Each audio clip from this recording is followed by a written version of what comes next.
what's up? It's your host, Torry, and who is ready to be petty? I'm back with a very special guest. Nick is here to talk all about the Circle Season 2 finale. Nick, how are you? I am doing well. I mean, a long time no see. Uh, no, I'm so glad to be back. No bevies tonight, and No. Tori and I are so excited to actually talk about the circle. We're here. We're ready. Yes. Yes, this is our own redemption story. It starts now because we just had really high hopes of talking about the strategic game like we do Survivor and Big Brother. That's how we met, is talking about, strategy games and stuff. And then we went off the rails, but we're back. We've put on our flannel shirts. We're coming for Rob Sesternino's spot. It's going to be a good episode. So, Tori, my first question for you is, if this is our second chance redemption story, are you Lisa or are you Jack? That's so ugly of a question. You have to be Jack, right? Lisa was flop casting, let's be real. Oh, so you're flop casting. I feel like I should be the flop No. casting. Okay, so no, that means you're Lisa and I'm Jack. Yes. Yes. I don't like that, but I agree. No offense, Lisa, but you were just super boring. And you added nothing to this finale, which is what we're going to talk about now. So, spoiler alert. And then we're also going to talk about a little bit of what we liked from this season and what we didn't like, and give our recommendations if the Circle production happens to be listening to this. If Circle production is listening, hit us up. Tori and I can play two players or two people as one profile much better than anybody else you ever had. Yeah. Also, don't hire us for production, cast us, but we also have some general recommendations about how to make your show better. Yes, a lot better. Okay, let's get into it. We have our winner, Trevor. What did you think about the finale? That was a saving grace of the finale for me. What? Truly. Truly. And I think that we are on different pages with this, which is why I'm really looking forward to this discussion. Is for me, I had no interest in, no interest is kind of mean. I had little interest in 3 of the 5 people who made the finale. And even as they were revealing the results, I was like, I don't really care. I don't really care, because I didn't think that Trevor was going to win. So once it was Trevor versus Chloe, I was like, oh, I'm in. It hooked me just enough at the final second. I truly think that, and I know editing plays a big role, that I tuned in each episode wondering what Delisa was doing, how Trevor was navigating. That was what I cared about. So if anybody else had won, maybe with the exception of Chloe a little bit, I would have just felt kind of let down. So Trevor saved the season for me. That's so interesting because, you're right. I'm not on opposite spectrums because I'm super happy that Trevor won, but I was really hoping for a Chloe, Courtney, or River win, because I think that they did better. Maybe not Chloe. I think she did better socially, but maybe not strategically. But River and Courtney just, I don't know, had more moves, I felt, and just more to hang their hats on. And I'm still happy for Trevor, but there was also times that I don't think Trevor did the best. So I don't know. I just didn't see their win coming, but they're also Delisa's a lovely person. Their family is beautiful. And I'm very satisfied that they're a deserving winner. So. And I think that our differences in this kind of boil down to really what type of show is The Circle. And we'll talk about that deeper in this podcast, but is it a strategic game with a social foundation, or is it truly a social game with some strategic thought? Because for me, I do think strategically the best player of the season is Courtney. Now, I think Courtney benefits from getting some power, luckily, to him early on. I think that we can kind of play around with the idea of River being a big strategic player. I just don't think the edit showed us that much. It was much more Courtney focused. So my strategic heart goes out to Courtney, who probably played strategically the best game.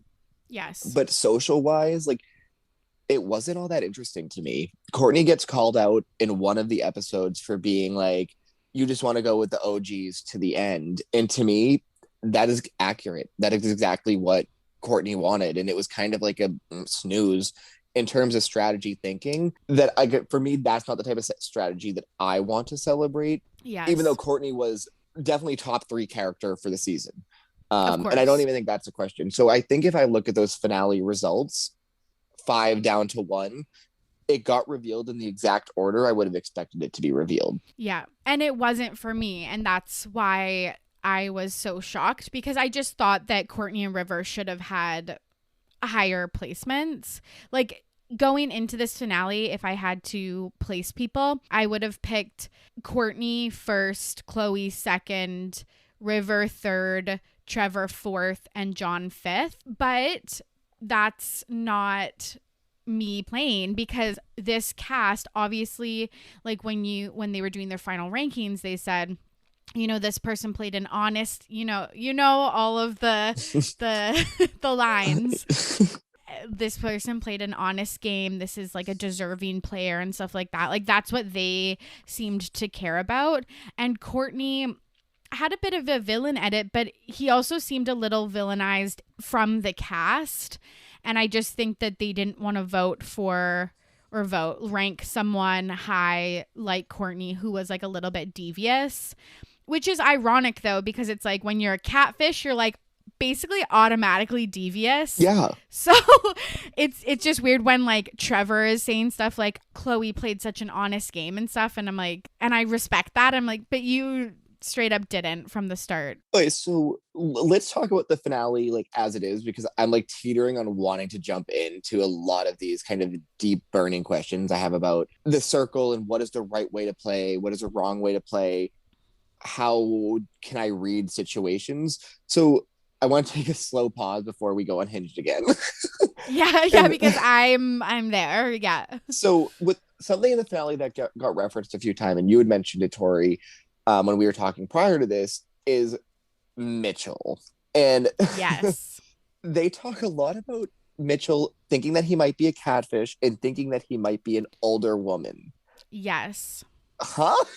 That was my reaction. Where did that come from? And like that, I think we don't need to talk about this too much, because I think every single person, even my friends who watch it casually and not from maybe the perspective that we're watching it from, is like, there are clearly conversations we're not seeing, and there are plot points that we don't hear about unless it's like these one-off statements. So we don't need to super talk about that, but just an overall thing is like the circle does not show everything, and we're obviously missing a lot of information to base any decision on. So I also found that interesting, because they played that game where Mitchell wins 2 of the awards.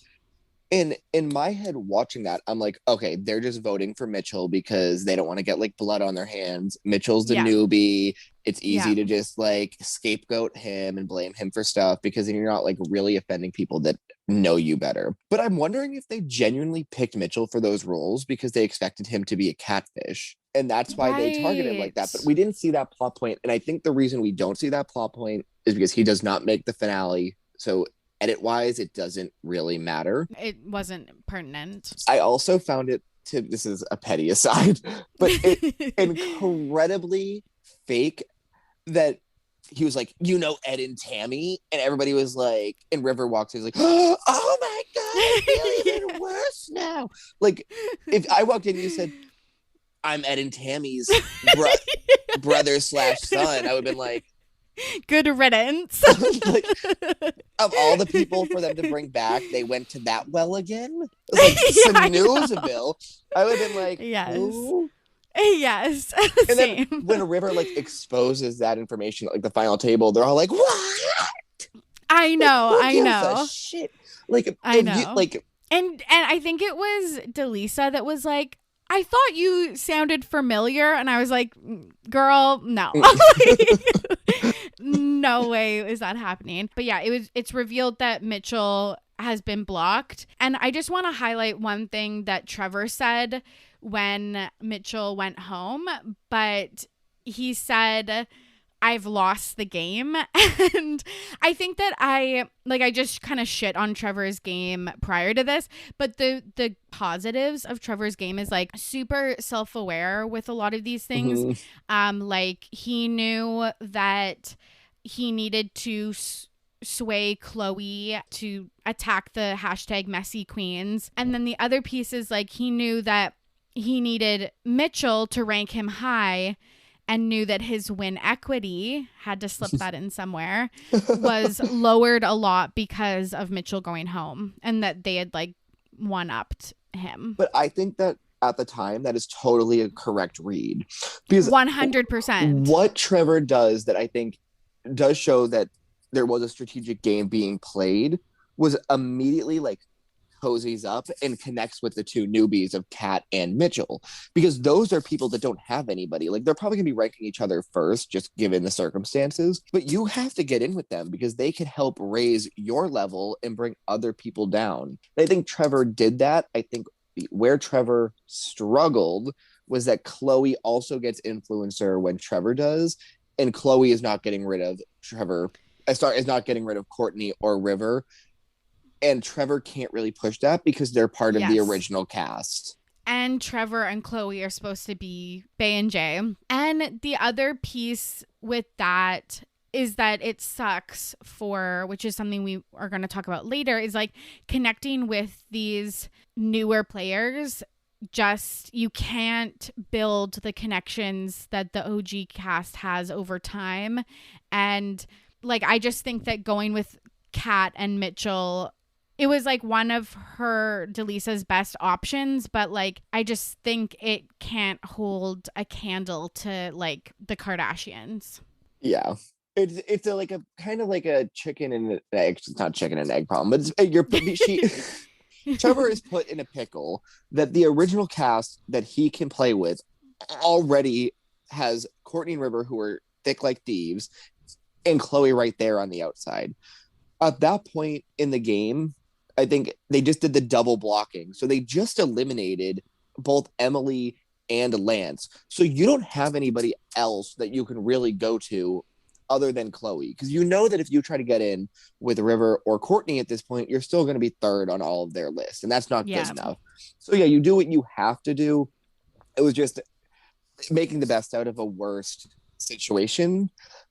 Especially because like then John comes in like right at the end. Like John survived the one blocking. Like you can, that's not even a viable route, as that's gonna be somebody to protect you. I know. And that's another criticism I have of the show is like, cut that person way, or like that person should not be making a finale night. But again, then it's like, then you're ranking only 4 people. Like, I don't know. It's like you need the 5th person almost, but like it's just like we know John's not winning. So that was funny because that's what happened last year, right? I think they did the finale ranking with 6 people, and then they're like, "Oh, Ed and Tammy play 6. Let's just eliminate them before going to the final circle because nobody cares about them. Like we don't need them." But the thing I want to talk about with John is I think the value of a player like John, aka the person who is the last person in the door, is how people treat them when it comes to the final rankings, because nobody expects that player to win. And if history tells us anything, using reference points from Circle US season 1 and 2, and then the foreign versions that I've watched, that person always is fucking dead last. 100%. But fucking didn't Courtney put John as first? So Courtney ranks John as number 1. And that is the value of that player is, okay, how are the strategic minded original player thinkers going to deal with that person? Are they going to put that person last because they don't think they deserve to win and they don't even want there to be a shot? They'd rather lose to anybody else. Or are they going to say, I'll put them at number 1 because everybody else is going to have them low. So my number one will let other people kind of sink down in the rating. So I think that's the value of a player like that. And, that's like the pro and the con. If you come in the door last, or in this case, if you get eliminated and get a second chance, your road to winning is going to be much, much steeper. But the benefit is you only have to survive one ranking to get yourself to have a chance in the finale. There are people, for instance, like Mitchell survived, I think, only 2 blockings, or maybe 3, I guess. And he still doesn't make the finale. So kind of, pros and cons. I do think the Circle production team kind of struggles a bit with making the playing field equal. Yeah. But, it is what it is. Totally. Because these other shows that have been on for longer, like Survivor and Big Brother and stuff, they just seem to edit it better, that it's like everyone has a chance. Like, who knows what's going to happen, but it just doesn't happen here. That's what makes the Circle incredibly interesting to me, is that you have people who are coming in at all different times, and the game is constantly evolving and staying on its feet. And that if you can kind of just keep yourself centered enough, and we see this from Trevor. Trevor is kind of middle tier rankings for a majority of the season, but as people flush out and other people come in, Trevor is able to buoy himself to the top of the rankings and be an influencer. 100%. And I was going to say that earlier, is like Trevor stated, oh, I'm like 3rd, I'm 4th in like the early rankings. This is exactly where I want to be. And that is exactly where you would want to be. So there's strategy in riding the middle, especially for the first couple rounds as well. Yeah. And I mean, if we flash all the way back to Tara, Alicia, and Savannah, who go 1-2 the first week, and then 6, 7, and there's other factors at play that obviously lead to them being at the bottom. But if you see somebody being so likable, it is just a natural to try to knock them down a peg. That if you can at least stay in the middle, you're not really all that threatening. You're kind of just there, and that is where you want to be, I think, for a majority of the season until it's endgame. Yeah, and that happened with them, but I also think it happened in season 1, and just also we see that in Big Brother a lot. Like people that get HOH early are nominated, put on the block, or just deemed as threats. Yeah, or too early on. And yeah, you're right. There was other reasons like their fight and stuff, but I really think that is the main reason. So another thing that was interesting about the finale is Chloe says it doesn't matter if you are a catfish, if the relationship is real. That was my girl. Yes, that's exactly what you said in our episode, is that it really doesn't matter if you think the person's fake or not. If you know that they have their back, then it doesn't matter, which I get fundamentally, but I just always feel, and like you never really know who's a catfish, so whatever, but like I feel like it would be hard to fully be vulnerable or trusting of a person when you have any question that they're a catfish. The thing that I think that is interesting with that is, sure, maybe I don't know for sure that you're a catfish, but I do think like somebody like Chloe, she was authentically herself the entire time, that maybe initially I'm like, as the days go on, for you to be 24/7 keeping up with your character and not raising any red flags would be such a testament. If somebody's legit by the time you get that deep, I think. I think Chloe even had reservations about Trevor. Other people kind of haphazardly mentioned like reservations about Trevor. Nobody had those reservations about Courtney, Chloe, and those are the two who are legit. So yeah, I think that if somebody is very authentically themselves, them to be true, if it almost seems too good to be true, or they slip up in any type of way, flags are being raised. Totally. I think the danger, and this isn't even a trust thing, it would be when it comes down to the final rankings, is I don't want to vote, or I don't want to help somebody win if I don't even know who they are, right? If you're a catfish, so I think that can come into play then. But during the game and when the rankings are being made, I don't give a shit if you're a catfish or not. I care that if you like me and I like you, you're going to help me in the rankings to keep me safe. And then in turn, I'm going to keep you safe because I know you'll keep me safe. I think all of that kind of flies out the door when we get to the final rankings. You can just rank however you want. But while the game is being played, I don't really see any issue with just cozying up with the people that like you. And then when the game is kind of over, or there's no strategy left to be had other than those final rankings, then you can rank kind of okay, well, I think this person's a fake, so whatever.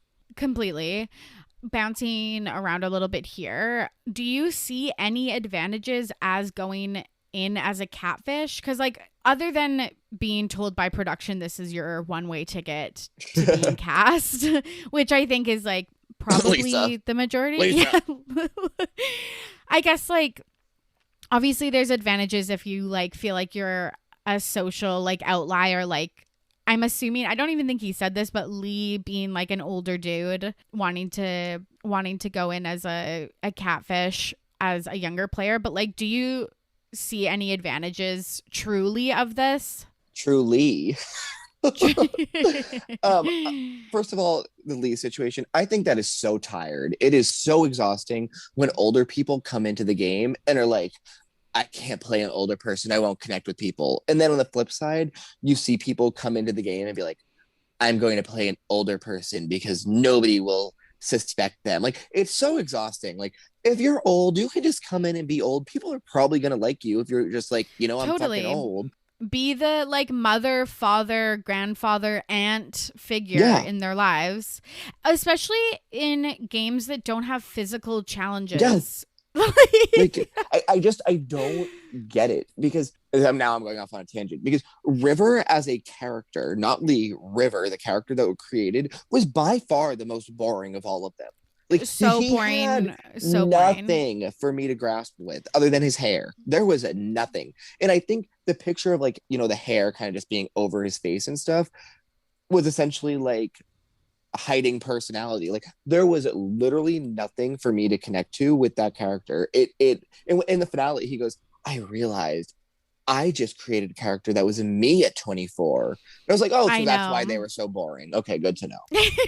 Like, there was nothing that we saw there with the character, whereas at least Trevor's based off a real person, and then she's just herself. Like, that character had stuff going on with it.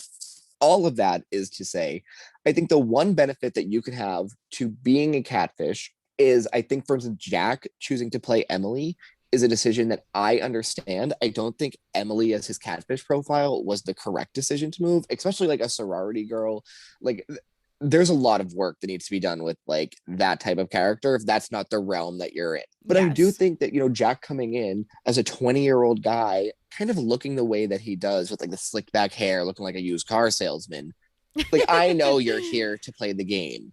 Right. Courtney was smart. The photo that Courtney picks for himself, and I know Courtney's not a catfish, that feels authentic, that feels real. In the early stage of the game, I'm not going to expect him to be anything but, who I expect him to be. I think if Jack comes in kind of like with his hair slicked back and polished, I'm going to be like, that guy is here to play the game. Or for instance, like, Mitchell joins and uses his actual profile. I see that and I'm like, okay, well, that guy's just going to flirt with people. If you come into this game as somebody who can authentically be themselves, there's no reason for you not to be that. If you think that there's something that is going to raise red flags with people, I think by all means be a catfish, but be a inventive catfish. Be dynamic. Don't just be the attractive guy. We saw season 1, some guy came in, he was like, I'm going to be the attractive guy. I was like, well, you have nothing else going for you. And we saw, like, this season, like, Jack comes in as Emily, the sorority girl, and there wasn't a lot of, like, depth to the character that he had created. And I think even Lance, like, I understand, Lisa, they reached out to you, they said, we want Lance Bass on the show, let's get you come in and be Lance. But there's nothing that you can do to grow Lance as a dynamic character without being caught. So I do think that there are like catfish character profiles that you can use to help yourself make it further in the game. I think Delisa makes it pretty clear. She's like, I'm coming in as Trevor, but I'm still going to be me, but I don't want to be roped in with, like, the girl stuff, especially, and I hate to say this because Delisa's not, like, an older woman at all, but she's 32, whereas a lot of the other girls in the game are, like, young 20s. Yeah. Like, she's like, she doesn't want to be, like, kind of, like, roped into that. So I think, again, for her character, why she does that. I think back to Seaburn, who played Rebecca last season as a catfish. To me, like, there was nothing dynamic about Rebecca, and that's kind of why for a while they're like, Rebecca's a catfish, and eventually they just kind of stop caring that she's a catfish. You're exactly right that it's like if you can't be a fully formed three-dimensional character, you should not be a catfish. And that's why, again, we see Trevor. Again, there was some suspicions, but do so well is because it was like the most authentic, whereas the other people, she lives with Trevor Mm-hmm. and like obviously they're like together, and there's just so much more you can do versus like Jack, who has like hung out with sorority girls at parties and stuff like. And the experience that she has for Trevor, she understood that character or that type of person through her father being a single father. Like she Totally. has enough life experience, or at least a deep enough understanding of a person who's like this and how to unveil that character over time. And I'll say there is nothing more interesting for me when I watch a circle than there being a fantastic catfish. Like that is exhilarating when somebody's a really good catfish. And I have Absolutely. seen some really good catfish in the international versions of this show.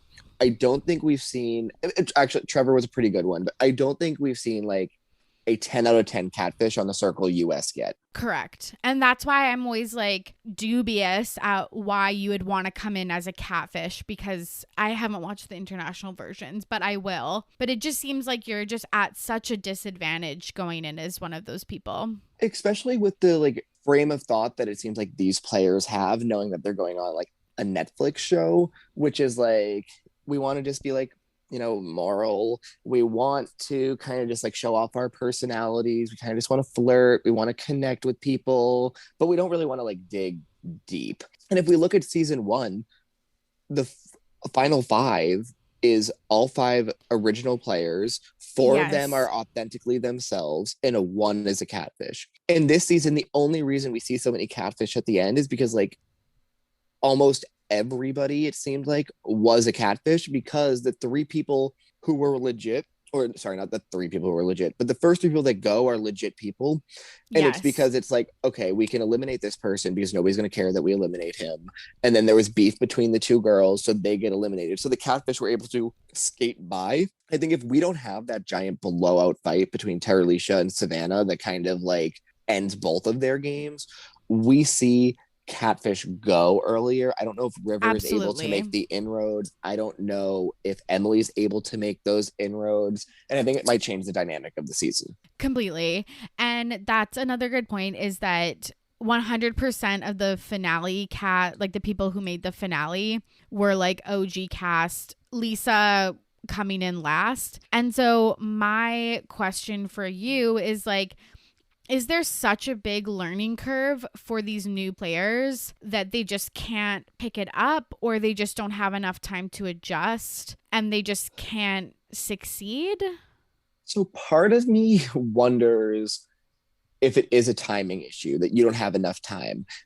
Now, I also want to say with that is that of the four people who get added late, Lisa is not a good player. So, and No. Lisa had a terrible profile. Lisa was never going to make the inroads to go as far as she did. So I guess Yeah. I'm really looking at specifically Kat and Mitchell, who are like the three people that join, because whoever comes in last, John, that the fourth wave character, they're screwed. I'm sorry, you're screwed. You're not, maybe you'll make the finale, but you're screwed. And I think Kat and Mitchell come in a bit too late. It's already like half the stuff has gone by. They've missed a lot of the drama with Terralisha and Savannah that has kind of bonded some of these people together, that they're almost forced to play faster or more Yes. devious.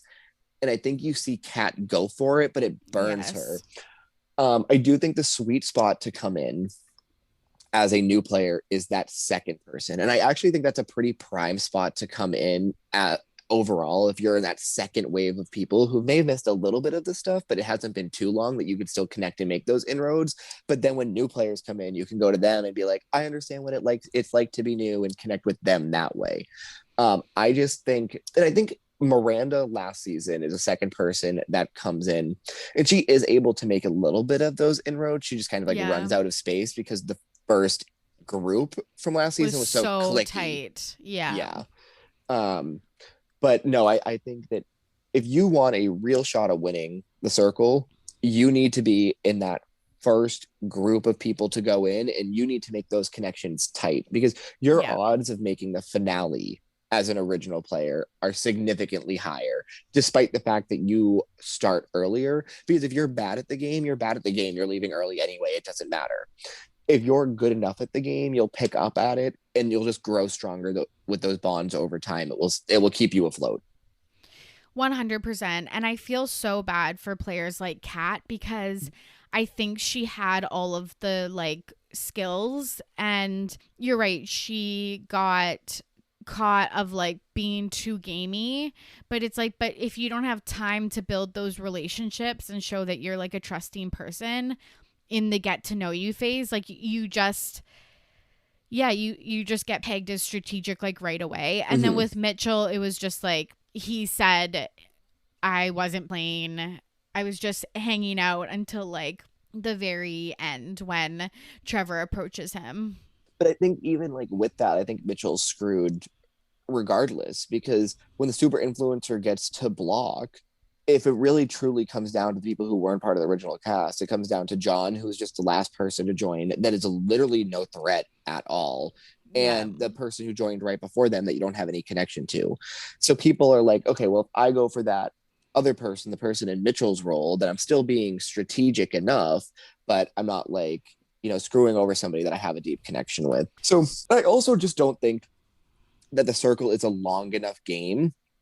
There aren't enough rounds. There isn't enough time to play and develop the game to develop those deep relationships, because how many blockings did we have this season? Like true influencer blockings. We had Brent or Bryant, forgettable. When you go home episode 2, you're forgettable. Just throwing it out to other people here. Yes. You had Bryant, Savannah, Terralisha, and then Kat. So there were only 4 true blockings. And I think this season struggles a little bit with, it has 2 very obvious boots of Savannah and Terralisha back to back that the game doesn't really progress, because it's like, okay, well, these 2 are leaving, so let's make roads around them. And with Mitchell's blocking, I actually liked the super secret influencer or whatever that title was, but it felt weird to have it at that stage because, of course, again, like an OG cast member gets it. Of course, they're going to pick the person that they don't have a connection with. And like that leaves Mitchell so vulnerable. So to me, I actually don't hate having it at that stage. And the only reason I don't hate having it at that stage is because that's the last blocking before the finale. To keep rankings secret at that point and not tell people where they stand, I think makes the outcome of the season better, right? Because if we see like, okay, here are the rankings, and it probably went something like John 6th, Mitchell 5th, Chloe was probably 2nd, Courtney was probably 3rd, Trevor was probably 4th or something. Like if you get exposed, if River sees himself as number 1, then like, okay, he can just easily block number 2, and maybe that influences people's rankings going into the finale because you just saw how people matched up. So I think like having it as the last blocking is something that makes sense. I'm okay with that, twist. It's also consistent from what they did with season 1, I believe. So I'm okay with it. It is kind of tough because if you're a newer player, you're kind of just left for the picking, but you get to come in closer to the finale. So it kind of evens out. It's just you're screwed. I also just think, and this is another question that I had for you, is like, how much information do you have to make the final ranking though? Because you're right. It is interesting that they don't have the second to last final ranking information. But then I'm like, then honestly, other than social connections, which is why I think it is a social game with strategic tendencies, is because it's like, what information other than like good vibes with people do you have to make your final ranking? So I think they have probably a little bit more because they have like notebooks upon notebooks that they are taking notes in. I think they're probably tracking a person's growth over the season to kind of see where the trajectory has. When you see Mitchell get blocked, like you probably can assume it's one of a few people. Yes, like it's for sure River, Chloe, or Courtney. And when Courtney picks River to be the secret influencer when he's the Joker, like you can narrow down like who it is. So you can kind of tell what's going on in the game if you're paying attention, I think. And I do think like if you go like Chloe ranked number 1 or top 2 or top 3 like consistently all season. Like you go into that final ranking and knowing she is a very likely threat to win, and that if you put her at number 1, you're probably only spelling your own demise. I would bet that most people put Chloe at 2 or 3, probably 2. Yes, and that's another thing that like sucks that I don't think this is bouncing around a little bit, but that I don't think Chloe realizes like she just played like she was too highly rated the entire season. Yeah. So like I was even surprised she got second. I wanted her to win, but I thought I thought more people would rank her lower because they knew that she was the most likely to get the highest. Well, I mean, I think we see that a lot in like the circle, that you have to peak at the right time. It's a game where when you peak matters. If you peak early on in the game, you're facing a real uphill battle to not only win the season, but have actual strategic pull later in the season. Yes. And it's because people are recognizing like, oh, okay, if you're good, you're good, you're good. Like if you rank influencer the first or second round, traditionally, you then just kind of go down and sink in the ratings. Yes. Chloe is a little bit of a different case just because I think of the players they had this season and the fact that like she was Chloe, which is like props to her. But even then, it's too hard for her to overcome that and end up winning the season. It's so hard to win this game. I want to put that out there. I know. You are in a finale with 5 other people or 6 other people that are ranking you. And only one person can win, and people are ranking off of stuff that you can't even predict them to rank off of. Like if somebody is like sabotaging their rankings to help themselves and somebody else is rating authentically, like how much do your ratings even matter? Like you barely can do anything to like protect themselves. And I was kind of doing this map in my head. So let's say, Torry, we're playing a circle, and let's say every single person, including you, ranks me at number 2. Then I have a total of 8 points. You and the other 3 people who just ranked me at number 2. If the other 3 people in the game rank you at number 1, even if I put you at 4, you still have a better average than I do. So like really, how much can I do anything to prevent myself from winning or losing this game? Your fate is truly in the hands of other people, and those other people can do like whatever they want to do. So it's really tough to win. And I think these rankings make sense. Like John being 5th place is probably because, except for Courtney, everybody else put them at 4. Absolutely. I think River being in 4th is because people could see the trajectory of where River was going. They probably had a pretty good guess that him or Courtney was the secret influencer that blocked Mitchell, because I do think Chloe would have blocked John.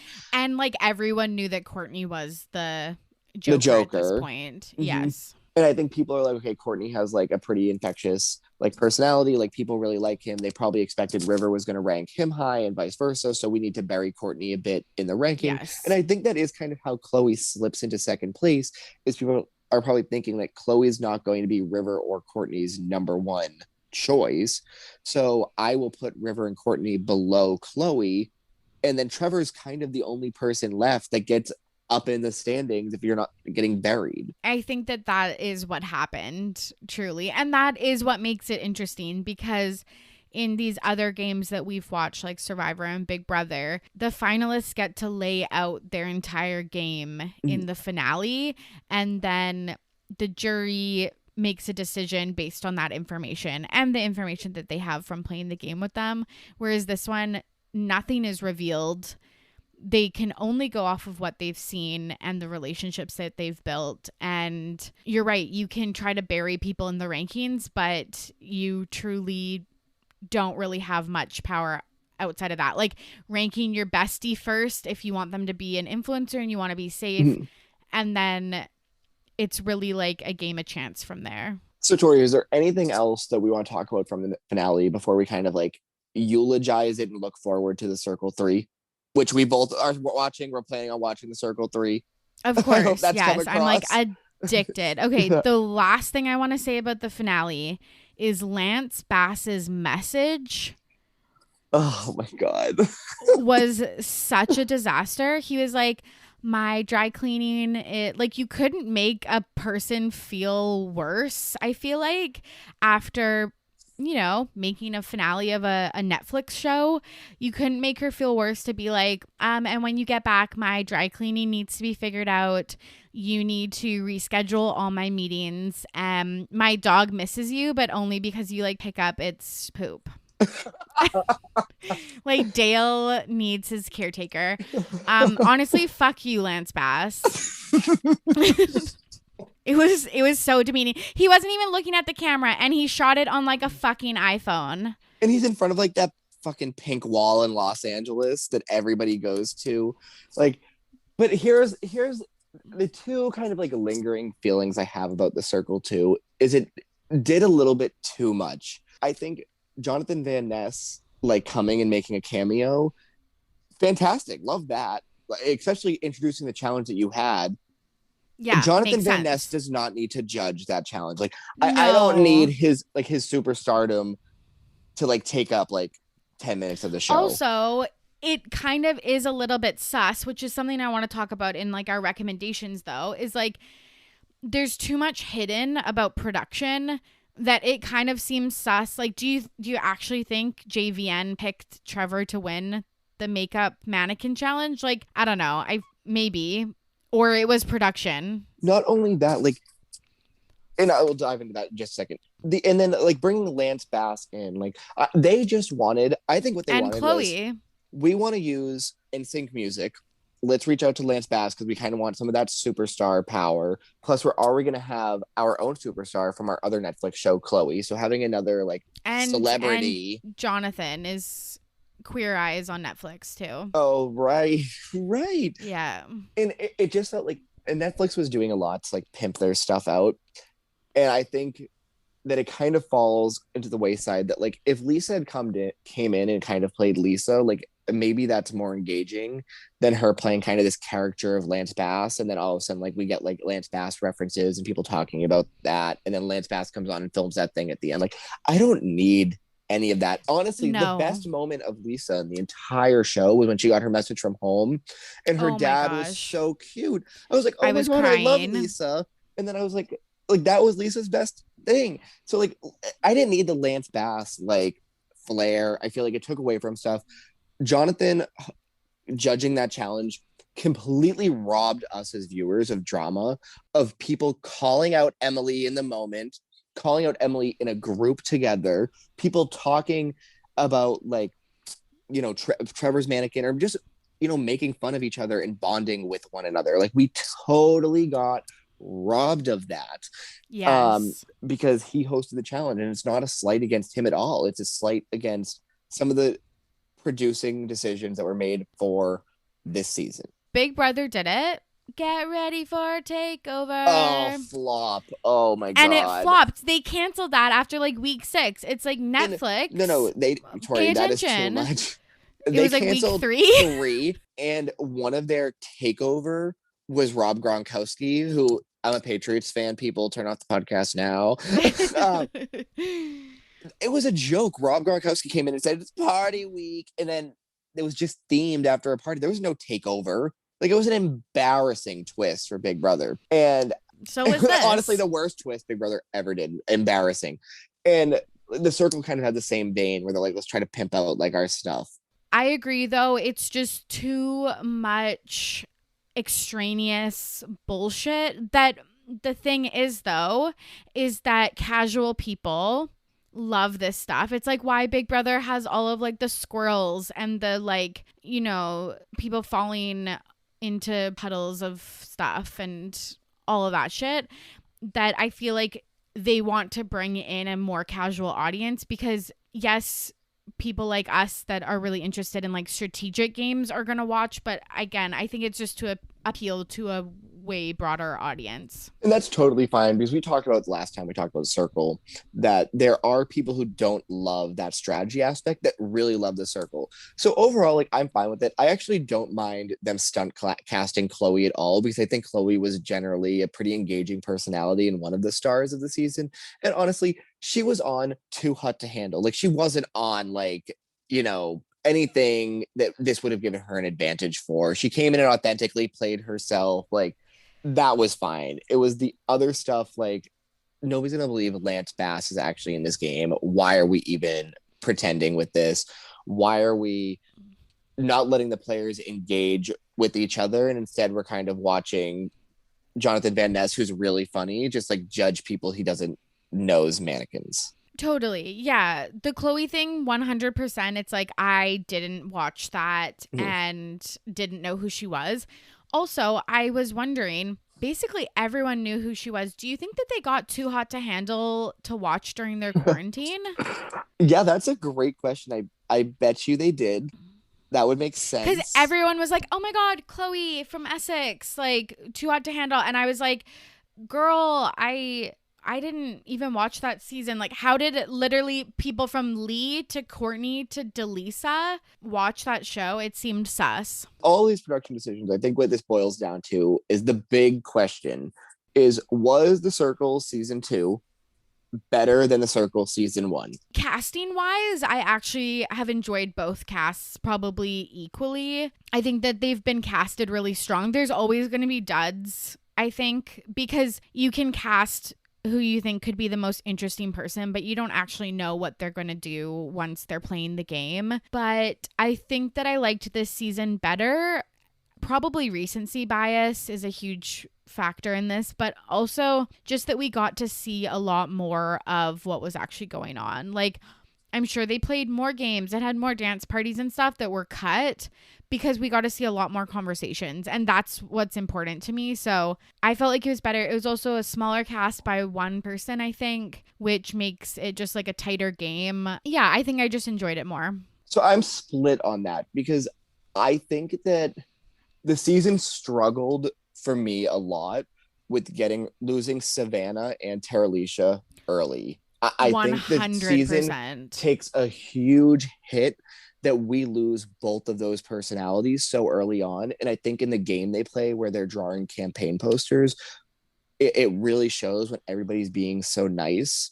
We needed a Terralisha or Savannah to kind of stir up that drama. And I think we lost it because we lost them early. I do think the people they added later on in the season, for all the negatives I have to say about Ed and Tammy, Mitchell was fine. He wasn't terrible. Totally. Kat was really good. She was fine. Yes. And I think in season 1, Miranda was fine, but Alex, or that guy the guy who played the hot guy, was terrible. I needed him off my screen the second he walked on it. Sean, honestly, I didn't think that was that engaging of a personality. I didn't really like her that much. She's great on TikTok. So I've heard. She's great on TikTok. But what I did love about Sean from last season was that she revealed that she was a catfish. I feel like we haven't seen that all that much. And I do think there's something to be said about the strategy of revealing yourself to one particular person. But overall, I think she was kind of a flop. Bill was a definite flop, forgettable as shit. Ed and Tammy are only memorable because they were terrible. So I think this season does much better with the additions as the season goes on. I think this season does really well with some of the twists they try to include, not all of them. But I do think the personalities in season 1 were much better. I think the 5 people who made the final 5, even though we knew them from episode 1, I saw them as individual people better. Yes. And was connected to all 5 of them. I wouldn't have cared which one of the 5 of them won. Yes. This season, I wasn't really connected to anybody but Chloe, Trevor, and a little bit of Courtney here and there. So I think there's pros and cons. However, I do think that even if I don't know if I enjoyed season 2 more than I enjoyed season 1, season 2 is a step in the right direction for where this show needs to go. Completely. Like, I could not be more on board with that. I'm so looking forward to season 3 because it seemed like they took what the audience was saying, being like, we do need to see more like how alliances are built and stuff. And then I hope that they kind of hear this criticism too and change it.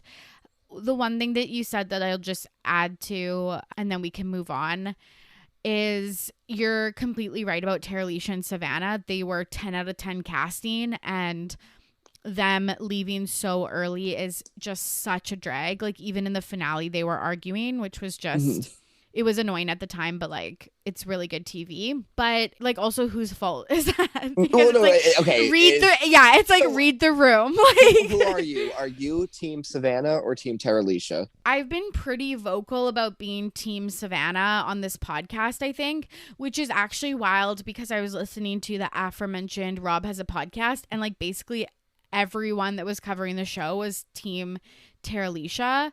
And I don't know. I think that because Terralisha instigated it, I was just like, but Savannah then like continued it. I think so. Terralisha is better TV, but I don't think I mean Savannah was bad TV by any means. I think that Terralisha overreacts to one small tiny thing that Savannah does and like harps on it. And you know, she got her way, she got Savannah eliminated, but she took herself out with it. Yes. And I think I want to blame the producers of this show to put both Terralisha and Savannah in the original 8 group. Not because I don't think either of them are worth being in the original 8 group. I think Savannah kind of fit their like Sammy role from last season. They kind of wanted that character back. I'm fine with them putting Savannah in the original group. I personally would have switched Kat with Terralisha because Terralisha is a personality that we see episode 2, episode 3, not afraid to call people out. And that's who she is. That's true to her. We could have had Terralisha come in when Kat came in, stir up drama the way people who come in that third group need to stir up drama, but also not be kind of like fake or seemingly deceptive the way that Kat almost did to people. Terralisha never would have came off as deceptive because she would have called people out in the group chat like she did Savannah. And I think that we lost out on having that type of firecracker character in the later stages of the game because they put them both in early. 100%. And you're right. The person that comes in the third round has to publicly out people, where everyone that was coming in season 2 in the later stages were calling people out, but privately and like one-on-one and building a strategy. And like at that point it doesn't can't read well. Do that. It doesn't. So you're right that probably one of them would have benefited if they weren't together at the beginning. Okay, so let's talk about the other twist that we saw, because we'll play a quick game of like love it or lose it. The biggest change that we see from season 1 to season 2 is the addition of the Joker. I think like that's the first thing that gets revealed to us. It's like, oh, this is different. What were your thoughts on the Joker twist? It didn't play out for Courtney like he was planning it to, because it was, I think, pretty obvious that it was him. Like, I think that people guessed that like right away. I thought his strategy for it was sound, and that was probably how I would have tried to play it. But I feel like they could make some tweaks to it and it could be more successful. But maybe it was like that they couldn't talk about it, or he couldn't reveal it was him. Maybe that's the thing that they change, is that he can reveal it to a few people. But yeah, it wasn't fleshed out enough. Do you think that you would have preferred it if instead of Courtney going in as the Joker, Courtney was able to go in as himself and he was able to connect with those players like behind the scenes instead of him being like an anonymous profile? Well, yeah, because I think that would have been better, because that would be like a person visiting another person when they're leaving and like offloading all the information. Because I think it just seems a lot more genuine and maybe more purposeful if you're like, hey, I'm Courtney. This is from my perspective what has happened so far.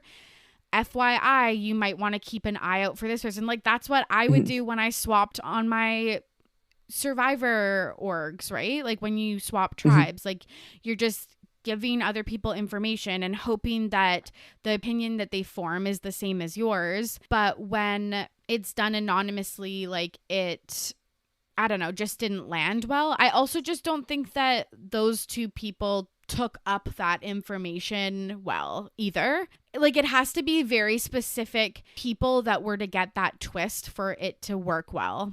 To me, I think the only good thing about the twist was that it gave Mitchell and Kat some type of like bartering coin against Courtney, that they are able to kind of like really get their foot in the door. But even then, they're kind of prevented from doing that because they can't talk about it. So that was, I think, the one thing that I would change is they can either talk about it or Courtney can reveal it to as many people or as little people as he wants. I also hated that Savannah, there was like, Savannah, you get to choose essentially who the Joker is. That's not how they phrased it. They're like, go to the person you think deserves to win. And she was like, here's a bullshit reason for why the person I want to go meet deserves to win anyway. Because at that point in the game, Courtney didn't deserve to win. She goes to visit Courtney, and Courtney gets all of this power and then gets to pick one secret influencer. Like, I just don't think that that is worthwhile. Like, I don't think that is the way to do that at all. I think it would have been much more engaging maybe if Savannah goes in, right? Savannah's leaving as new players are entering, and Savannah basically gets to like unload all of the tea on the two of them and say like, I am now with you, go represent me well as I go, you know, off into seclusion for 2 more weeks till this thing ends. That, again, way more interesting to me if they come in and say like, hey, we talked to Savannah, or if they come in and they are like referencing Savannah in stuff, they have a name that they maybe can like draw a picture on and speak anonymously and be like, oh, Savannah. And then people are going to be like, oh, that's somebody who was here when Savannah was here, not these new people.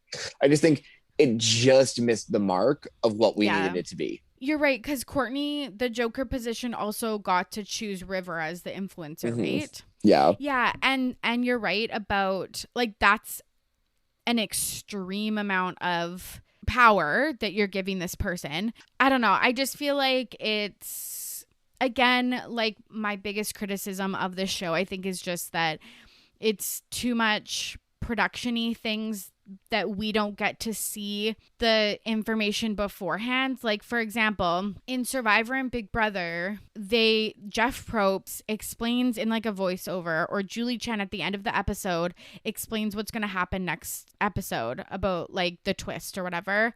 And we just don't have that insight as the viewer. We find out when the players find out. And I just think that... alert. I just find it annoying that so much is hidden from the viewer, and I think that that's what I would just want, is more transparency. So the other thing that I didn't like, that I would say lose from this season, is the 2 auto blocking of Emily and Lance. I think, again, here's what I love, actually. Love Emily and Lance going and playing as a different character. I said that in the last podcast. I want people that I am already connected to taking over profiles that are already in the game. I don't, if John was actually John and came in the last episode, I would have been like, this is fucking exhausting. I don't need this. I don't want this. That was my attitude when Eddie and Tammy came last season. I was like, I don't want this. I'm already connected to these people. I don't need this. Totally. So I love them doing that. Right on the mark. They need to find out more creative ways to be doing that, because when we are just, it's like, okay, the 2 people who are on the bottom, go, shoo. It loses all of the drama that those 2 people could have with maybe one another in playing one character. It takes out all of kind of like the understanding of where are people actually standing in the game. How did we get to the point where we're eliminated? I would have loved to have seen maybe 2 people get eliminated by like 2 different super influencers who are public. They're not private. So that these people go into the next character like with like anger towards a specific person, when they just go in and they're like, well, we kind of just got eliminated. There's no closure to that arc that helps them build. And I think that's what both Jack and Lisa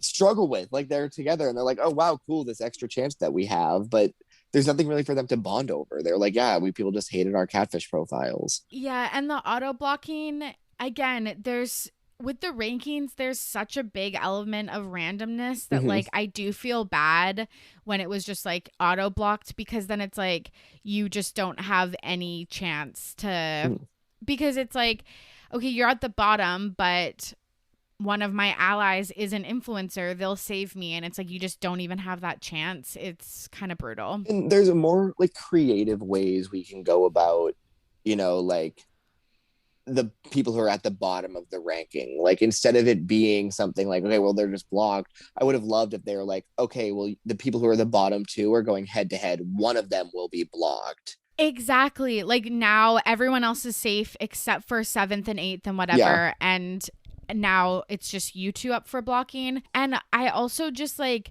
being ranked at the bottom is obviously not good, but it's not the end of the world because you seem like a non-threat to take forward in the game. So it just sucks when it's like 2 players automatically blocked. I would have been happier with 1. And I also think like we really struggle from watching like and enjoying final profile. I think they did a fine job with John, to be honest. I don't know how else they could have played that better. But in terms of entertainment, like Jack and Lisa were just not a great pair. Like the most engaging thing about them was their height difference. I know.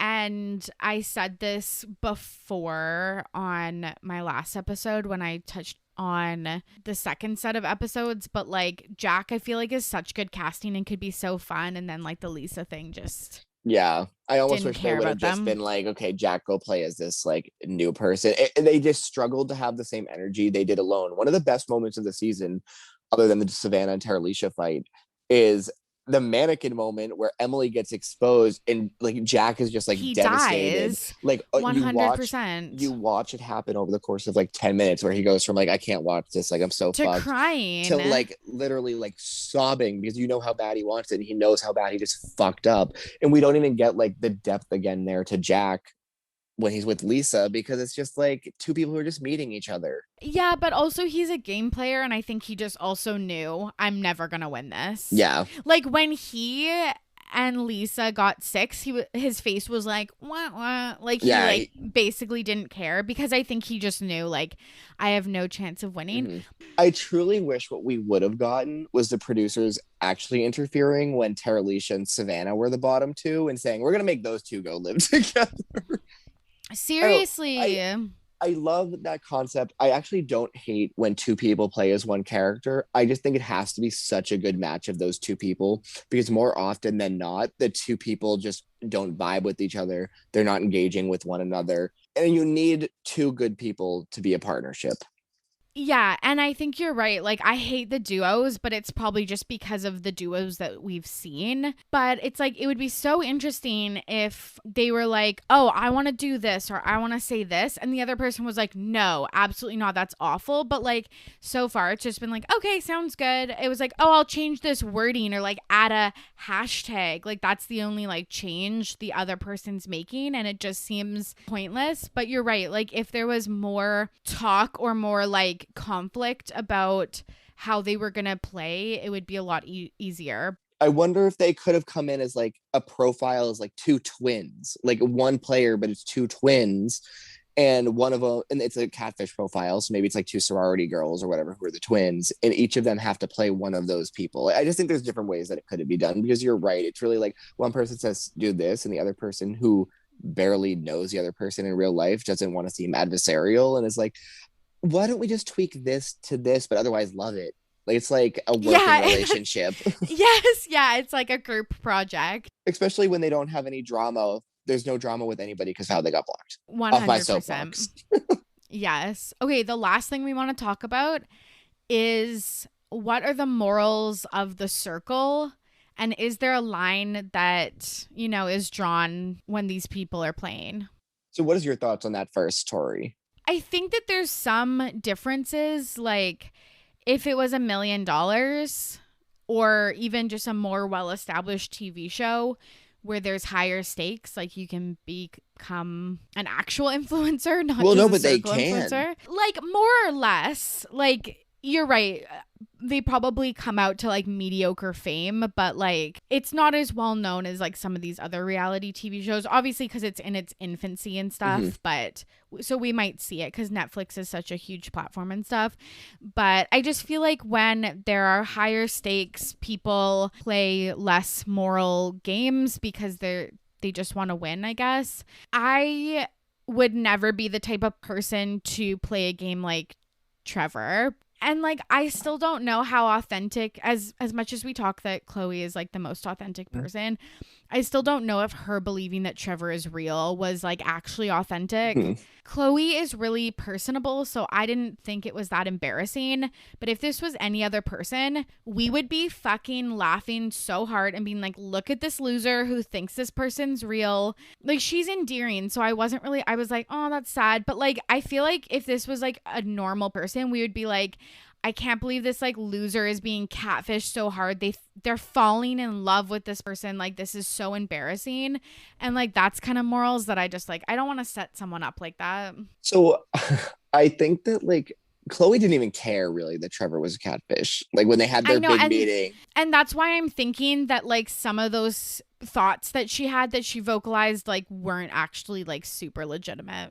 I actually don't have much of an issue with flirting in the circle because I think like, look, if you're flirting with somebody in the circle, you're initiating it at first because you know it's going to help you in the game and carry you deeper. I think that if the flirting was to carry into like kind of like real relationship type talk where you're like really sharing like deep personal things like about yourself and one person is being like 100% honest and you're just making shit up, like I think that it might be a line, but I actually don't think flirting is a line at all. I think the thing though is Yeah, neither do I. these players have such like moral authority that their line is like so razor thin that even like Trevor like calling River calculated is like crossing a line. And it's like, that's not, no, I don't think that's the line like at all. I think the line would be like stating personal things at somebody, either behind their back or like in the group chat. And I don't mean like things about like you're playing a cutthroat game. Like that's not personal. If I was like, your profile picture is so ugly that can't possibly be you. Like I think that would be like crossing the line. Or if somebody like posted a picture of like themselves and somebody like commented about like the picture, other than being like, that's way too filtered. I think those are the lines, but I don't think there's any lines when it comes to like flirting or gameplay or being deceptive the way that like these players really take such offense to that.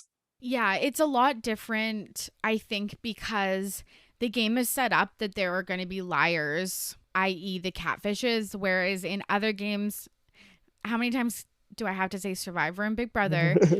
Like, people start with the facade that they're all good, but then underneath there's some villains. Yeah.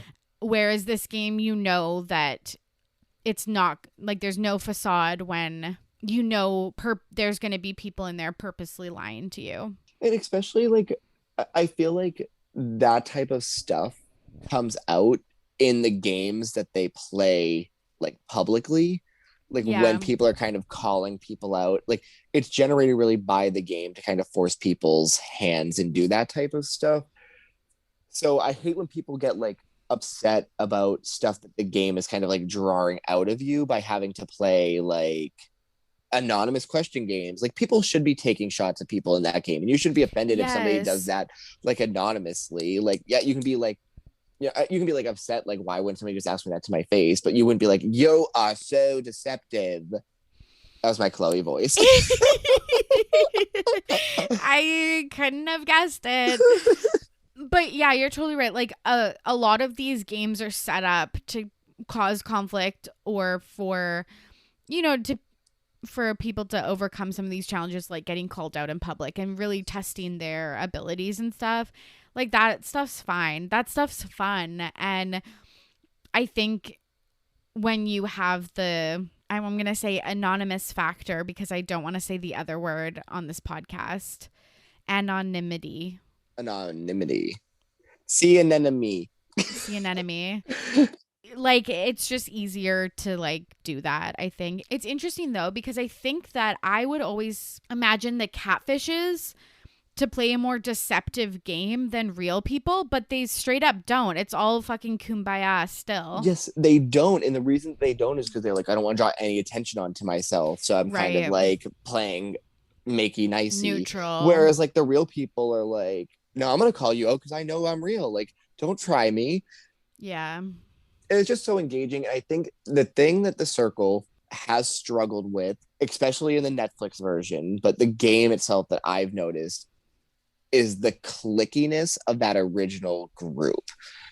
The circle needs to look for ways to make that original group not so clicky. And I don't know how you possibly do that unless you kind of like force there to be a division by saying like, okay, the bottom two ranked people at this point in the game are the ones up for elimination. And you have to do it, I think, when it's that first round for the third group of players that get added. Because it's just like when you allow them to be so clicky, they're not going to expect like somebody who was with them from the beginning to take shots at them. So when somebody takes a shot, it's just like, okay, well, how dare you come in so late, so close to the finale and try to get me out? I'm taking this personal. The circle's fundamental flaw, you're right, is that now 2 seasons in a row that I've watched, all of the OGs are still, like most of the OGs are at the finale. It's like now season 3, I'll be like, okay, see half of you, or like I'll see all of you at the finale. Like that's not fun TV and that's not exciting. But it's hard because you could do blockings earlier and bring in people earlier, but then you also, there's a risk that you won't get the character development of those players. So it's a tight rope to walk. Yeah, it for sure is. And I think what the circle needs to do is add episodes. Netflix needs to pick up a bigger package of episodes. And they need to say, okay, we're not going to add anybody to the season in the final 4 episodes so that even the person who gets added last, we can still have some growth with them over the course of like 6 episodes, even no matter how far they get it. I don't think 12 episodes is enough to really prevent and stir up drama. It's not long enough for that original group that they kind of just cakewalk it to the end after they survive like the initial like head cutting off. Anything else you want to add about the circle, Nick? So we didn't hit our hard 45-minute guideline, but it wouldn't be a Nick and Torry podcast if we accomplished exactly what we set out to do. Even as like I feel like we were kind of down on the circle a lot here, but that's not what I'm trying to get across. It's because I think there's so much potential with this game, and they are so close to like hitting that potential of what this can become. Because it's truly my second favorite like competition show. But I have like so much like hope for like what it can become and what I want to see it become. And I'm really excited to see season 3 and kind of like what they do with the format. I would love more focus on individual conversation and kind of seeing how things develop. And as much as I love the games, I love the dance party, I love all that stuff, I don't know if I need a game every single episode unless it's going to be a compelling game, like drawing a picture or making a mannequin. The like fun quiz ones are good every once in a while because I think those put stuff on the spot, but I don't need to see a game for the sake of a game if it's not moving the plot or stirring up drama. Add that as a webisode or like whatever, like, or as like a bonus clip on YouTube or something like that.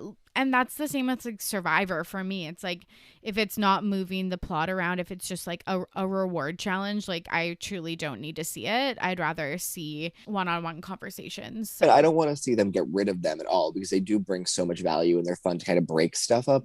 Totally. But I feel like there was like a lot this season and there wasn't as much like of the stuff that we could have had. Well, yeah, they're necessary. Like the Emily downfall was probably like my top 3 storylines of this season. So yeah, we need stuff like that, but some of them I feel like you could cut for like a bonus episode or something. Keep things more player focused. I don't need outside influences kind of taking up space in the episode where somebody could have came in and just like put Emily on blast in the moment there for that makeup job. Because watching Jack try to respond while he's like sobbing would have been like a trip. And like the one last thing I'll say is just the 1-hour finale seems way too rushed at the end. I really wish that they made it 2 hours with more of like a reunion. Because we don't get a reunion episode after this, right? Yeah, nope. Yeah, so I think that, again, Netflix needs to pick up more episodes. Okay. Thank you so much for listening. And thanks, Nick, for joining me for The Circle. Was this everything that you hoped it to be? Yes, I feel like we got really in depth on a lot of type of strategy stuff that we wanted to talk about. And I feel like total redemption that we had, our fun blowout 2-part podcast episode where we laughed and we spiraled. Cried, and we spiraled and we drank. And this was like, I had to come in and really dig deep into the strategy of a show that I love so much. So I feel like we hit it off. I feel like we were not, Jack and Lisa. We were not Lance and Emily. We were definitely the Trevor and Chloe. Oh, good. Oh, love that. So Winnie, like the winners, but yes. Who's first and who's second? Well, I mean, it's your podcast, right? So I guess we'll let you win. I can live with that. Where can the listeners find you if they want more Nick? Okay, so if you want more Nick and you're a listener of this podcast, you should check out this podcast that I just recorded with this girl named Torry last week. That's really where you should go if you want more Nick. Yes. I mean, otherwise, you can find me on Instagram, just stalk Torry's, where she has tagged me in the photos, and you can find my Instagram that way. I'm on private, but if you request me, I'll probably accept you. And otherwise, also on Twitter. And if you go to Ready to Be Petty's podcast Twitter account and you scroll down like a few tweets, you'll find me, Nicholas Drinkwater, there again. You can just throw me a follow. Look at you, just all up in the RTBP community. Yeah, let's me pump it out. And if you want to follow me, I'm at RTBP Podcast. I hope that you are all safe and well out there. As always, I'm your host, Torry, and I am ready to be petty. See you soon. Bye.